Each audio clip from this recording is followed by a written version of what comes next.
Our next objective for the chapter is to answer the question, where does life come from?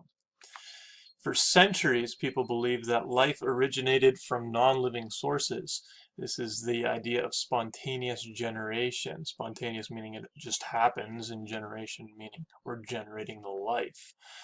For years, people believed this because they would leave their barrels of grain out and mice would appear in it, or they'd leave their meat out and maggots would start growing on it.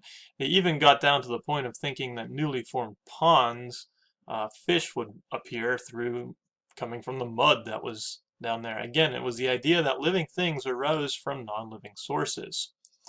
It came up until this guy to say otherwise. This is Francisco Redi. He was born in Tuscany, Italy. And he is known for other things besides this, studies in snakes and venom, that kind of thing. But for our course of study, we are looking at what made him truly famous and his controlled experiment that disproved this idea of spontaneous generation. What Redi did was he decided to have 3 flasks, as you can see in our little graphic, 3 flasks, and he changed one variable in each of them. The first one he did not seal. He just stuck a piece of meat in, didn't seal it, and so, just kind of record what happened. This is going to be his control group, which we'll discuss a little later.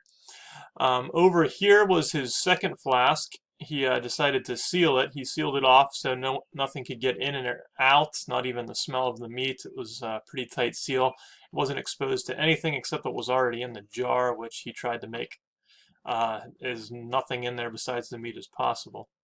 His third one he covered with gauze, meaning that the air could get in and out, and the smells from the meat could also get in and out. And what he observed happened was that in the first controlled experiment, that flies were able to go into this jar. They were drawn by the smell of the meat. They would lay their eggs on the meat, and their larvae, which are the maggots, would form. Therefore thinking that, okay, life came from these flies, not just the meat. He concluded this because in his experimental trials, these two over here, the one that was not sealed let flies in, but when we have the seal over it, flies couldn't get in, smell couldn't get in, and look at that, no maggots would form.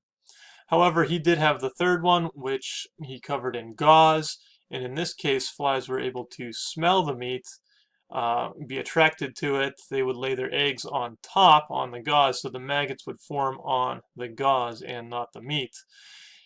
In conclusion, he decided, hey, this is evidence that says spontaneous generation doesn't happen with these maggots in the meat, due to, well, what you see here. Flies were able to get in, maggots were able to form. Flies were not able to get in, no maggots happened. He concluded through this one here that the flies were the source of the maggots because the maggots did appear on top. Our second hero to discuss is Louis Pasteur, and we will be getting more in depth on this guy later on in the year. But this is somebody definitely worth knowing and has probably, through his course of study, saved more lives than anybody else in the course of history through his experiments. He also set up a controlled experiment designed to disprove spontaneous generation. In Louis Pasteur's experiment, he decided to boil broth. You will see in both cases his control and his experimental one. The control would be the top here, the experimental would be the bottom. In his control group, he boiled the broth, in doing so killing all the bacteria that's inside of it. And then he sealed it off and waited. After he waited, he noticed that there was no bacterial growth at all, because, well, he killed it all off when he boiled it. The second one, his experimental one, he did boil the broth, killed everything off, and then he did not seal it. He broke off the stem of his flask, which allowed air to get in, and therefore he got microbial birth, or growth. These are just the germs forming in the broth. And today we use this principle for sanitation reasons. Before Louis Pasteur, hospitals weren't sanitized and people would die from infections all the time, and doctors didn't know where these infections were coming from. After Louis Pasteur said, hey, these infections are coming from microscopic germs, we learned to sanitize everything, and you can imagine how many lives Louis Pasteur was able to save.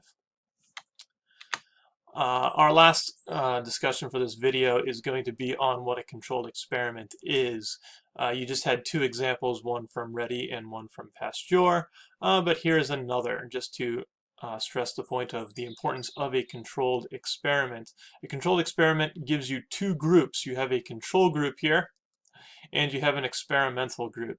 In our little graphic, we are showing that different fertilizers or different nutrients you give to plants could affect growth. While in your control group, you're not going to provide anything that is going to change it. This is going to be the normal, normally society conceived, hey, this is what's supposed to happen in nature type scenario. After that, you are going to pick experimental groups, and these are the things where you change one variable. It is important to only isolate one variable and change one thing about them compared to the control. You will note that this one here, the only thing that has changed is the fertilizer. And it is decided on the results of the experiment on which fertilizer would either prove to be more beneficial to the plant, less beneficial, depending on what your hypothesis was, but they are all compared back to your control group over here to decide whether they had an effect to begin with. If all the plants did the same with the fertilizer and they did the same with the control group, then you know, hey, nothing really changed, and therefore my variable that I isolated did not have an effect. So the importance of the control group is to show whether your variable or the thing you are changing actually affects the outcome, and therefore extremely important in all the experiments that you will be designing this year.